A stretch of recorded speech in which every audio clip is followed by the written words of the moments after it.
दोस्तों नमस्कार, स्वागत है आपका यूट्यूब चैनल एबी टेक में। आज है 6 दिसंबर 2023 और जान लेते हैं आज की महत्वपूर्ण खबरें जो आज के प्रमुख समाचार पत्रों पे छाई हुई हैं। सबसे पहले देखिए यहाँ पर अपडेट है बिहार शिक्षक भर्ती को लेकर के। दूसरे चरण की शिक्षक भर्ती में 8,41,000 अभ्यर्थी परीक्षा देंगे। 7 से 15 दिसंबर तक ये परीक्षा होगी और बीपीएससी ने इसकी पूरी तैयारी कर ली है। उसी के बारे में यहाँ पर डिटेल से चीज़ें दी गई हैं। लिखा हुआ है शिक्षक नियुक्ति की दूसरे चरण की परीक्षा 7 से 15 दिसंबर तक होगी। 1,22,252 अभ्यर्थियों के लिए होने वाली इस परीक्षा में 8,41,000 अभ्यर्थी शामिल होंगे। बिहार लोक सेवा आयोग की तरफ से तैयारी पूरी हो गई है। बीपीएससी के अध्यक्ष अतुल प्रसाद व सचिव रवि भूषण ने यह जानकारी दी। कहा कि हर दिन की परीक्षा के लिए अलग अलग जिलों में अलग अलग केंद्र बनाए गए हैं। 9 दिसंबर को सर्वाधिक 555 केंद्रों पर परीक्षा करवाई जाएगी। इन्होंने सख्त जताया अभ्यर्थियों को ओएमआर सीट से कोई भी हेर फेर नहीं करें, नहीं तो फिर दिक्कत आपको होगी। बीपीएससी अध्यक्ष ने बताया कि पिछले चरण की परीक्षा में अभ्यर्थियों ने ओएमआर सीट भरने में काफ़ी गलती की थी। इस बार अभ्यर्थी पहले इसका अभ्यास कर लें। बीपीएससी अध्यक्ष ने स्पष्ट किया कि इस बार ओएमआर सीट में रोल नंबर भरना होगा, इसमें गोला भरना है। किसी तरह की गड़बड़ी होने पर ओएमआर सीट से कोई छेड़खानी नहीं करें। ओएमआर सीट पर एक गोला के अतिरिक्त अन्य गोला या डॉट का निशान भी न लगाएं। परीक्षा में कोई गड़बड़ी नहीं हो, इसके लिए हर केंद्र पर विशेष जांच व्यवस्था होगी।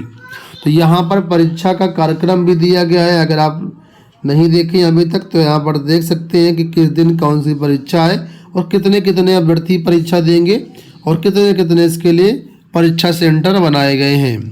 ठीक है, तो लिखा है अभ्यर्थियों को 2.5 घंटा पहले से प्रवेश मिलने लगेगा और 1 घंटा पहले प्रवेश बंद कर दिया जाएगा। तो इस बात को आपको सुनिश्चित करना है किस जिले में कौन सी परीक्षा, उसके लिए यहाँ पर देखो दिया गया है। और आप लोग अपने लॉगिन डैशबोर्ड में जा कर के अपना परीक्षा केंद्र का पूरा जो पता है वो देख सकते हो। 5 तारीख को कल इसका लिंक एक्टिवेट कर दिया गया था, जहाँ से आप एडमिट कार्ड डाउनलोड करते हैं वहीं लॉगिन डैशबोर्ड में जा करके आपको अपने सेंटर की पूरी जानकारी मिल जाएगी। यहाँ देखो अपडेट है कि परीक्षा में गड़बड़ी करने वाले केंद्राधीक्षकों पर कार्रवाई। बीपीएससी के अध्यक्ष अतुल प्रसाद ने कहा कि शिक्षक की नियुक्ति परीक्षा में किसी तरह की लापरवाही करने वाले केंद्राधीक्षकों पर सीधी कार्रवाई होगी। आयोग के नियमों का पूरी तरीके से पालन करना होगा। आयोग के अध्यक्ष ने बताया कि पहले चरण की परीक्षा में गड़बड़ी करने वाले 2 स्कूलों को काली सूची में डाल दिया गया है।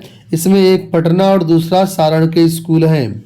इसके अलावा बीपीएससी की हाल में ही एक परीक्षा में गलती करने वाले बांकीपुर गर्ल्स हाई स्कूल के केंद्राधीक्षक पर कार्रवाई की गई है।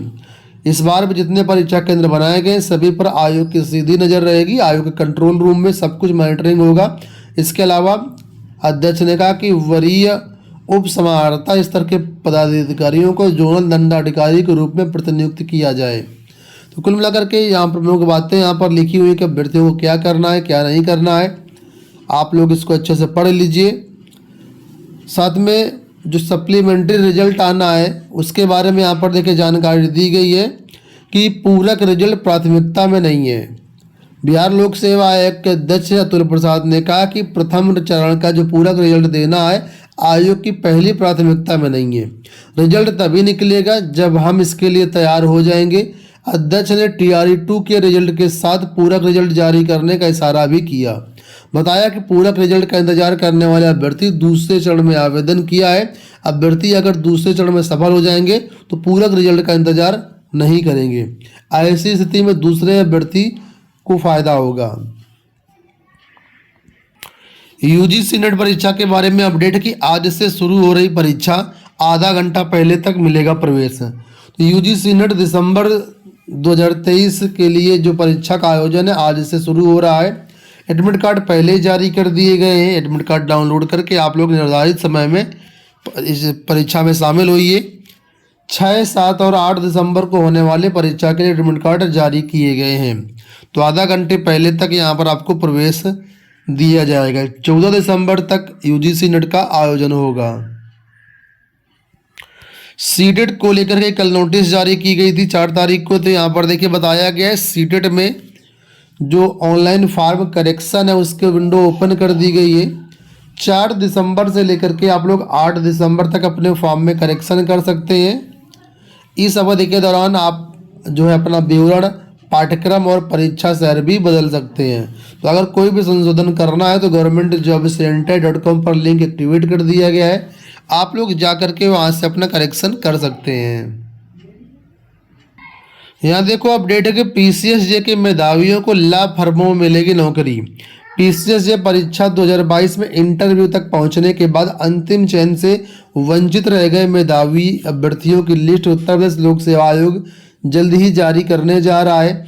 इन मेधावियों के लिए लॉ फर्मों एवं अन्य संस्थानों के में नौकरी के रास्ते खुलेंगे। यानी ऐसे अभ्यर्थी जो PCSJ में इंटरव्यू दिए थे लेकिन क्वालिफाई नहीं कर पाए थे, तो वो अब किसी अन्य प्राइवेट संस्थान में सेलेक्ट किए जाएंगे, जिसके लिए यहाँ पर जल्द ही रिजल्ट जारी किया जाएगा। शिक्षक भर्ती में आरक्षण पर KGMU को क्लीन चिट। KGMU में शिक्षक भर्ती की अड़चनें दूर होने की राह आसान हो गई है। शासन ने आरक्षण संबंधी मसले पर क्लीन चिट दे दी है। KGMU में गुजरे साल जुलाई में 141 पदों पर शिक्षकों की भर्ती के लिए विज्ञापन निकाला गया था। विज्ञापन में आरक्षण की अनदेखी के आरोप लगे थे। मामला सदन में भी उठा। इसके बाद राजभवन ने जांच के आदेश दिए। इसके बाद KGMU प्रशासन ने भर्ती प्रक्रिया रोक दी थी। 30 नवंबर को चिकित्सा शिक्षा विभाग प्रमुख सचिव अध्यक्षता में बैठक हुई। इसमें चिकित्सा शिक्षा विभाग के विशेष सचिव देवेंद्र सिंह, कुल सचिव रेखा चौहान, फिजियोलॉजी विभाग के डॉक्टर संदीप भट्टाचार्य और कई लोग यहाँ पर शामिल हुए। और यहाँ पर कुल मिलाकर के बताया गया कि अब इसमें क्लीन चिट मिल गई है, कोई अब आरक्षण विसंगति नहीं है। इलाहाबाद विश्वविद्यालय का प्रयास है कि अगले सत्र में CUET से प्रवेश ना लिए जाएं।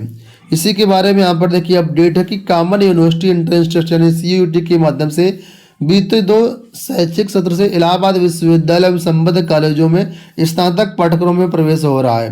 दोनों साल में CUET के चलते सत्र प्रभावित रहा। इससे छात्रों को काफ़ी समस्या का सामना करना पड़ रहा है। छात्र हित को देखते हुए विश्वविद्यालय प्रशासन अगले सत्र से CUET से अलग होने पर गंभीरता से विचार कर रहा है। बीते 9 अक्टूबर को कुलपति प्रोफेसर संगीता श्रीवास्तव की अध्यक्षता में हुई एकेडमिक काउंसिलिंग की बैठक में इस मुद्दे पर चर्चा हुई। यानी यहाँ पर डायरेक्ट इलाहाबाद यूनिवर्सिटी अपने स्तर से प्रवेश करवा लेगा, CUET से दूरी बनाने की सोच रहा है। अगली अपडेट है नए शिक्षा सेवा आयोग गठन को लेकर के। आप लोग जानते हैं हफ्ते भर से ज़्यादा का समय हो गया है कैबिनेट से मंजूरी मिले हुए नए शिक्षा सेवा आयोग की नियमावली को, लेकिन अभी तक नए आयोग की नियमावली प्रकाशित नहीं हुई है। तो यहाँ पर देखिए बताया गया है संयुक्त युवा मोर्चा की तरफ से कि ये कहा जा रहा है कि 25 दिनों के अंदर आयोग क्रियाशील हो जाएगा, लेकिन अभी जो सूचनाएं मिल रही है उसके अनुसार आयोग का विधिवत गठन हुआ नहीं है। और ऐसे में यहाँ पर कहा गया है कि लाखों युवाओं के भविष्य के साथ एक खिलवाड़ है। सरकार तो जिम्मेदार है ही, इसके साथ ही जो भाजपा समर्थित सरकार का प्रोपेगेंडा फैला रहे हैं वो भी कम जिम्मेदार नहीं है। आगे बताया गया है कि इस पर हम चाहते हैं कि जल्द से जल्द आयोग का गठन हो, इसके लिए एक आंदोलन किया जाएगा। ठीक है, और लिखा हुआ है यहाँ पर कि 12 दिसंबर को पत्था गिरजाघर में प्रदर्शन किया जाएगा और भावी आंदोलन की रणनीति बनाई जाएगी। सभी युवाओं से अपील है कि रोजगार अधिकार के लिए जारी मुहिम को सफल बनाने में मदद करें। तो जल्द से जल्द आयोग का गठन हो, इसके लिए युवा मंच और संयुक्त युवा मोर्चा की तरफ से एक आंदोलन का आगाज होने वाला है 12 दिसंबर को। ये हो गई दोस्तों आज की सारी सूचनाएं। इस वीडियो में इतना ही। धन्यवाद।